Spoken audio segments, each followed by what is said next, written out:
आलू से रिलेटेड जो भी व्यक्ति काम कर रहा है, चाहे वो किसान हो, व्यापारी हो, कोई भी हो, इस समय सभी लोग दो बातें सोच रहे हैं।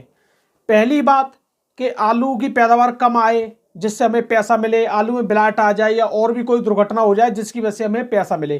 पहली बात, सभी लोग इस बात को सोच रहे हैं। और दूसरी साइड, मैं अपने आलू में क्या ऐसा लगाऊं जिससे बम्पर पैदावार आए, काफी अच्छी पैदावार आए, मैं ऐसा अब क्या लगाऊं? दुकान वाले के पास जा जाके बताइए कौन सा टॉनिक लगाऊं, मेरा आलू फूले, ये हो जाए, वो हो जाए। तो ये सब बातें हमारे दिमाग में चल रही है। मतलब हम दूसरे किसान की ये सोच रहे हैं कि उनके में ब्लैट आ जाए, ये हो जाए, वो हो जाए, पंजाब में आ जाए कि गुजरात में आ जाए कि बंगाल में आ जाए या यूपी में आ जाए, कहीं पे भी आ जाए, ये भी सोचा जा रहा है। और दूसरी साइड ये सोचा जा रहा है कि मैं अपने आलू में ऐसा क्या लगा दूं जो मेरी पैदावार पहले 70 की निकली तो इस बार 80 की निकले, 80 की निकलने वाले सोच रहे हैं मेरी पैदावार 100 की कैसे निकले। तो ये बातें हमारे दिमाग में इस समय सोची जा रही है, ठीक है। और लेकिन यहां पे ज्यादातर जो मैं वीडियो बना रहा हूं या मैं जो विजिट कर रहा हूं, देखिए मैं कुछ नए किसानों का भी विजिट कर रहा हूं। चाहे कोई सा नया किसान, चाहे 1 एकड़ खेती कर रहा हो या 2 बीघे वाला किसान हो, उस किसान की विजिट करना हमें इसलिए जरूरी है। नए किसान की पैदावार ज्यादा आने का मतलब है कि फिर सभी लोगों की पैदावार थोड़ी बहुत सही आएगी। क्योंकि जो नया किसान है, आलू की एक ऐसी फसल है एक बार में समझ में नहीं आती है, उसके बावजूद भी उस किसान की पैदावार आ रही है जो नया किसान है। तो सोच लीजिए, इसका मतलब यह है कि उसके लिए मौसम अच्छा मिला है, कुछ ना कुछ अच्छी बात रही है। और इस समय देखा भी ये जा रहा है कि यूपी के कुछ हिस्सों में फसल एकदम मस्त आ रही है, कोई भी दिक्कत नहीं है।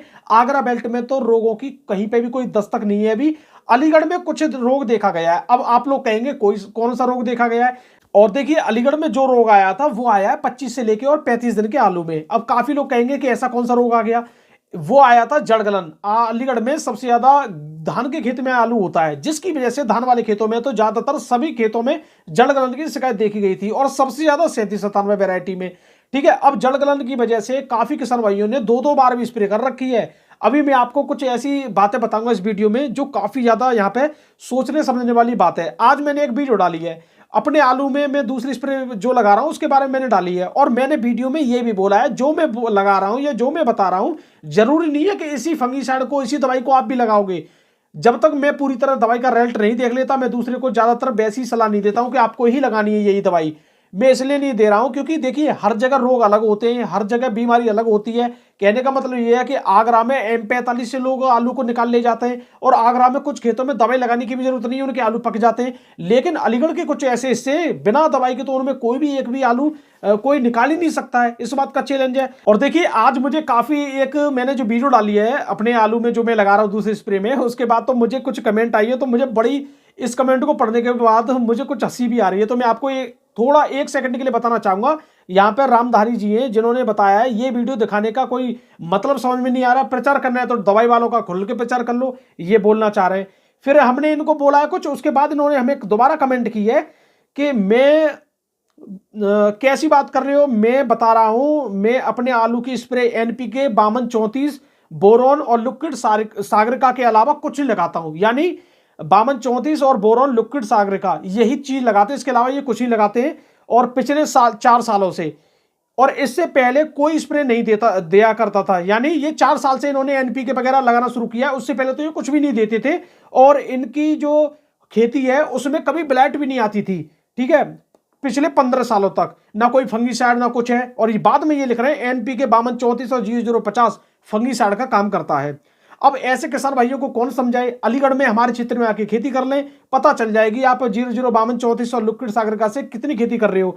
इसमें 2 कारण है, या तो ये किसान हाइब्रिड आलू की खेती करते हैं जिनको लगाने की कोई जरूरत ही नहीं है फंगीसाइड की, क्योंकि कुछ वैरायटी ऐसी है। देखिए, हाइब्रिड वैरायटी में क्या है, 70 दिन तक की वैरायटी होती है, और ज्यादा से ज्यादा अगर आपकी खेती में ब्लैट आएगी, अर्ली ब्लैट तो आती नहीं है हाइब्रिड वैरायटी में, पिछेती झुलसा देखा जाता है। पिछेती झुलसा 70 दिन तक, मतलब अगर नहीं भी आया तो उनकी फसल पक जाती है। तो ये ऐसे लोग हो सकते हैं, ठीक है।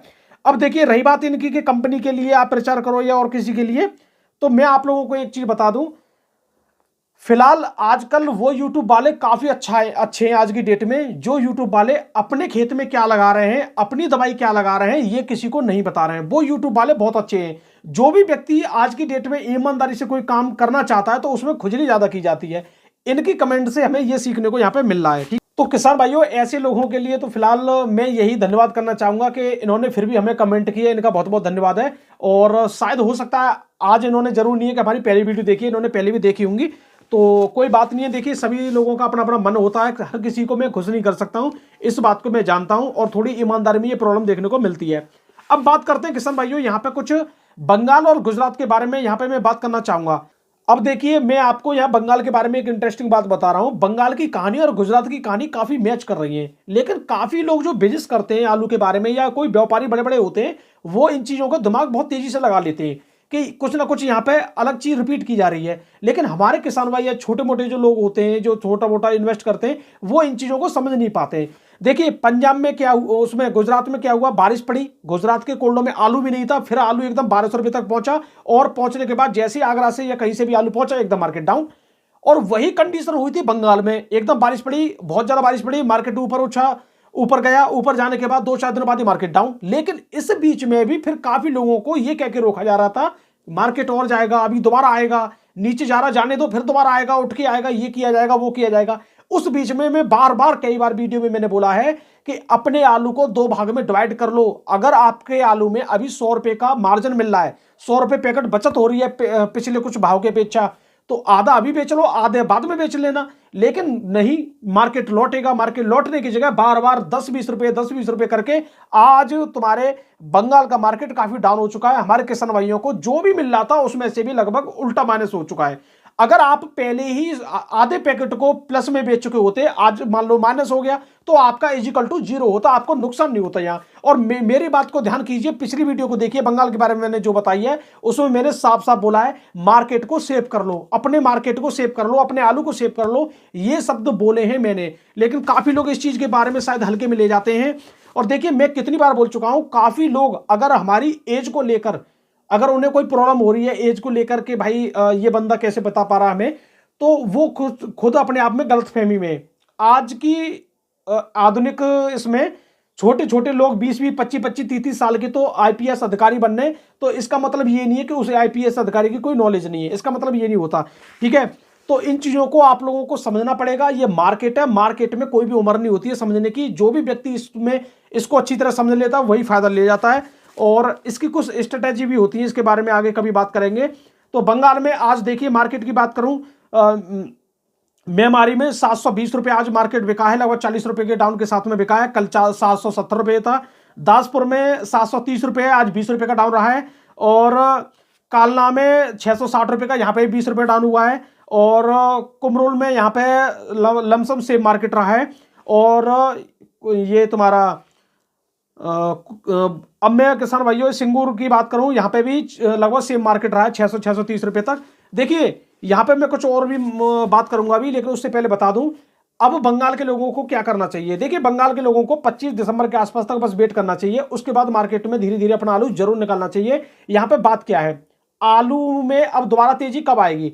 बंगाल का मार्केट लगातार 20-20 रुपए डाउन हो रहा है। अब ये क्या है, मार्केट यहाँ रुक रहा नहीं है। आप ध्यान कीजिए, यहाँ पे मार्केट बंगाल का कम से कम 4-5 दिन एक भाव रहना चाहिए। 600 रुपए पे टिक गया तो 600 4-5 दिन तो रहना चाहिए। लेकिन हो क्या रहा है, कल 600 है, एक दिन सेम रहा, अगले दिन फिर 600, मतलब 580 हो गए और 20 रुपए डाउन हो गए।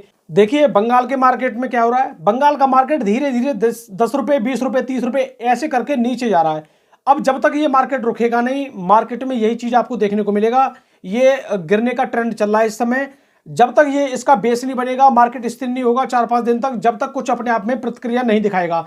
तो इसी में यही है कि हमारे किसान भाइयों को धीरे धीरे फायदा लेते रहना चाहिए।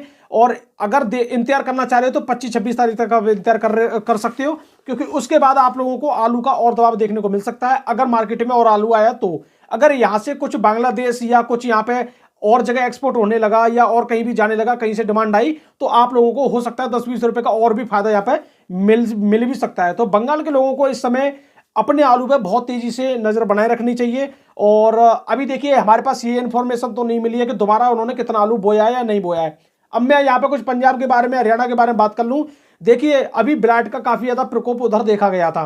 अब इसका मतलब काफी लोग क्या कह रहे हैं कि कुछ यूट्यूब चैनल वाले बता रहे हैं सब कुछ खत्म हो गया। भाई सब कुछ खत्म होने की तो किसी ने कोई बात नहीं की है। अब जो भी बात कर रहा है उस यूट्यूब वाले के बारे में मैं कुछ नहीं जानता हूं, लेकिन मैं अपनी जानता हूं। मैंने ये बोला है कि पंजाब में या हरियाणा में बहुत किसानों की खेतों में ब्लाइट देखी गई है। कुछ किसानों के में कोई अभी ब्लाइट नहीं है, उन्होंने जल्दी से जल्दी दवाई लगा ली है, या आप ऐसा मान सकते हो जैसे उनको पता पड़ी कि ब्लाइट आ गई तो उन्होंने पहली दवा लगा दी। अब जैसे हरियाणा पंजाब की बात को सुनकर हमने दवाई लगा दी, हमारे यूपी के बहुत किसानों ने दवाई लगा दी, ठीक है, तो हम सतर्क हो गए, अलर्ट हो गए। तो यहाँ पे ये चीज देखने को मिल रही है। अब देखिए, अब आने वाले टाइम में नए आलू के बारे में हम बात करें, नए आलू का भाव लमसम इसी रेट पे अभी धीरे धीरे चलते रहना चाहिए। कोई भी यहाँ पे किसान भाइयों के लिए गिरावट का कोई भी चांस अभी नहीं है, लेकिन धीरे धीरे हमारे किसान भाई जो खुदाई कर रहे हैं, ये बहुत अच्छी बात है और इसी तरह करते रहना चाहिए, जिससे हमारा आलू धीरे धीरे निकल जाए। हाइब्रिड आलू में सभी किसान भाइयों को इस पर जरूर नजर बनाए रखना चाहिए कि हाइब्रिड आलू है, कभी भी इसमें कुछ भी हो सकता है। इस वजह से हाइब्रिड आलू को धीरे धीरे जरूर खोदते रहे। तो किसान भाइयों, वीडियो देखने के लिए धन्यवाद। मैं विकास गौड़, मैं आप लोगों को बस ये अपडेट देना चाह रहा था, बंगाल के कुछ लोगों को खासकर। तो वीडियो देखने के लिए धन्यवाद। मैं विकास गौड़, नमस्कार।